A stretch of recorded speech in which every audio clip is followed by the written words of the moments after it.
What's up guys, welcome back to the channel. I'm Mike Sasser, boudoir photographer in Los Angeles, and today I want to talk about ISO and why I don't give a f. And today we're going to talk about ISO and why I could care less. And today we're going to talk about ISO and why I typically shoot at 400 when I could be shooting at 100. See? You see? Oh, you don't see it? Right there! Wait! Right there! Right! Okay, that tickled me probably more than it should have. So the reason why I'm making this particular video is I've been making a lot of videos with my camera settings attached to the photos. And with that, I've been getting a lot of comments saying, wait a second, you're shooting ISO 400 or you're shooting it at 800 or whatever it is you're shooting at. And if it's anything other than ISO, it's like, oh my God, the dynamic range. Oh my God, it's gonna have noise in it. I could never deliver a photo to my client shot at 800 ISO. I mean, one guy called me a flat earther. Okay, nobody said that to me. I just wanted to make this video to explain why a lot of people are focusing on the wrong thing. So first, let me start off by saying, if you're a commercial photographer shooting for Gucci or Mercedes or Coors Light or whatever marketing firm magazine, shoot at ISO 100. Use your phase one, use your lights, hire a retoucher, shoot at f8. Go get paid. I'm happy for you. But if you're shooting commission work like family portraits or weddings or boudoir like me, ISO is pretty much the least important thing you could possibly be worrying about during your photo shoot. Now, I typically shoot pretty much the whole session at ISO 400, even though usually in my studio, it's bright enough to shoot at ISO 100.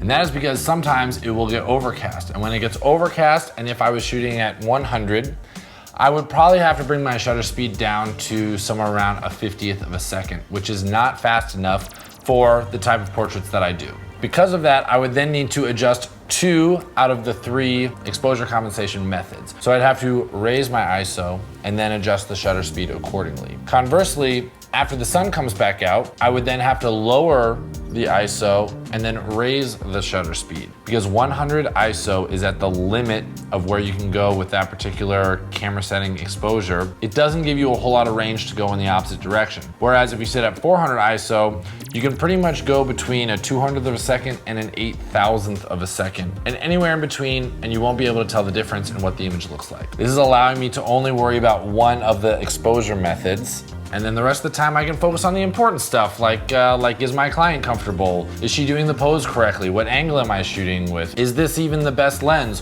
Which you'll learn from the video at the top of the screen, which I outline the best boudoir lens. Now that said, that makes my life much easier, but the main reason why I think people struggle with the idea of ISO 100 versus 400 or 800 or 1600 is because what if there's noise in the photo?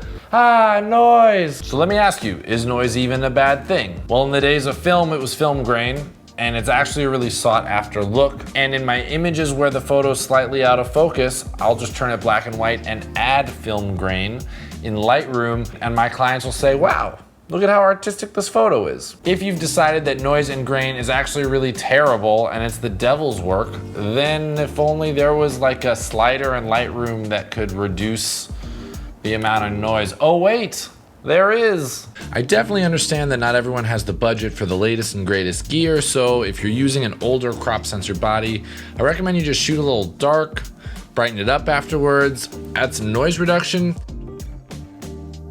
and then sharpen it back up.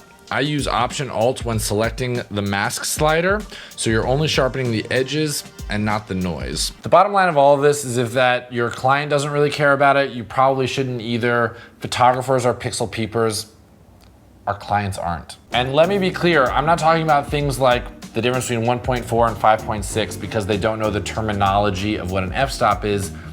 Doesn't mean that that isn't important.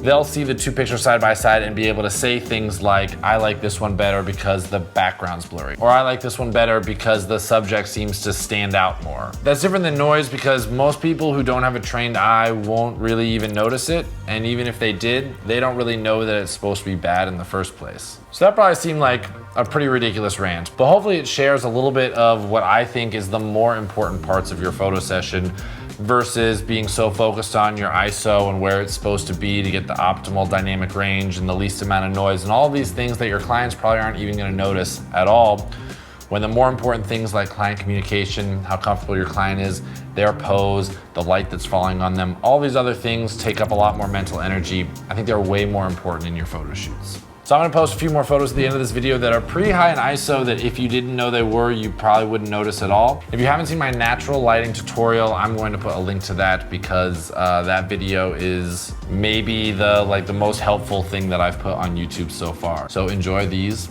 next pictures.